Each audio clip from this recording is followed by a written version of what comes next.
నమస్కారం అండి. SB news 9550 కి స్వాగతం సుస్వాగతం. ఏ రోజు వార్త ఆ రోజు మనకు అప్డేట్ కావాలంటే ఎస్బీ న్యూస్ 9550 ఛానల్ ను మీరు సబ్స్క్రైబ్ చేసుకుంటే ప్రతి రోజు వార్త మీకు అప్డేట్ గా ఉంటుంది.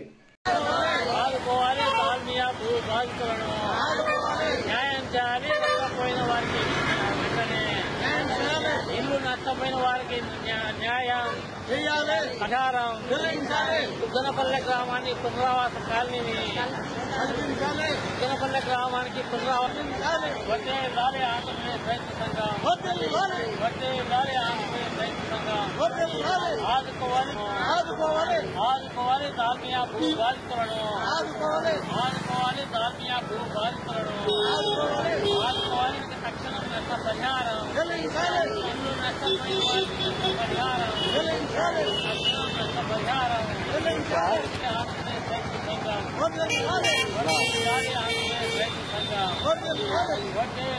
గ్రామాన్ని రక్షణ పునరావాస కాలనీని ఏర్పాటు చేయాలి. దుగ్గనపల్లె గ్రామానికి పునరావాస కాలనీని ఏర్పాటు. ఈరోజు ఆంధ్రప్రదేశ్ రైతు సంఘం కడప జిల్లా సమితి, భారత కమ్యూనిస్టు పార్టీ జమ్మనమడుగు నియోజకవర్గ సమితి ఆధ్వర్యంలో మైలవరం మండలంలోని దాల్మియా సిమెంట్ ఫ్యాక్టరీకి భూములు కోల్పోయిన నవాబుపేట, దుగ్గనపల్లె, చిన్న కుమెర్ల, పెద్ద కుమెర్ల, తలమంచిపట్నం గ్రామస్తులకు సంబంధించి వారు పడే బాధలకు సంబంధించి ఆ బాధల నుండి విముక్తి కావాలని చెప్పేసి కలెక్టర్ గారి దగ్గరికి రావడం జరిగింది. ఎందుకంటే అక్కడ మోతాదుకు మించిన బ్లాస్టింగ్ చేయడం వల్ల దుగ్గనపల్లె, నవాబుపేట గ్రామాల్లోని ఇల్లు నెర్రెలు చీలి నివాసయోగ్యం కాకుండా పోవడం జరిగింది. మరి దాన్ని పరిశీలన చేసిన యాజమాన్యం, ప్రభుత్వ అధికారులు నష్టపరిహారం చెల్లిస్తామని చెప్పినప్పటికీ కాలం గడుస్తున్నదే తప్ప వారికి నష్టపరిహారం ఇవ్వలేదు.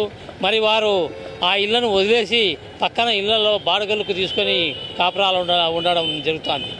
నిన్న మోంతా తుఫాను వచ్చిన నేపథ్యంలో వంక 35,000 క్యూసెక్కులు పారే వంకకు అడ్డుగా కాంపౌండ్ వాళ్ళు అవి కట్టడం వల్ల ఆ వంక దిశ మార్చుకొని పూర్తిగా రైతుల పొలాల్లో ముంచెత్తింది. మరి దానివల్ల రైతాంగం పూర్తిగా నష్టపోవడం జరిగింది. నిత్యం దుమ్ము, సిమెంటు ధూళి పడి అక్కడ పొలాలన్నీ కూడా ఉత్పత్తి తగ్గిపోవడం, నాణ్యత తగ్గిపోవడం తదితర అంశాల పట్ల దుగ్గనపల్లె గ్రామస్తుడు మోసే తన మిర్చి పంటను గుంటూరు మార్కెట్ యార్డుకు తీసుకుపోతే అక్కడ మార్కెట్ యార్డులో కొనే నాదుడు లేక ఆత్మహత్యకు పాల్పడడం జరిగింది. ఆ మోసే కుటుంబానికి న్యాయం చేస్తామని, కుటుంబంలో ఒకరికి ఉద్యోగం ఇస్తామని చెప్పి యాజమాన్యం చెప్పినప్పటికీ ఇంతవరకు అమలు జరగడం లేదు. ఈ అన్ని అంశాలపైన కలెక్టర్ గారి దృష్టికి తీసుకొచ్చి తక్షణం వారికి న్యాయం చేయాలని, రెండవ ప్లాంటు విస్తరణ చేపట్టే నేపథ్యంలో ఈ అంశాలన్నీ పరిష్కరించిన తర్వాతనే దాల్మియా యాజమాన్యం రెండవ ప్లాంటు విస్తరణకు పోవాలని చెప్పి, లేకుంటే అడ్డుకుంటామని చెప్పేసి హెచ్చరిస్తూ ఉన్నాం.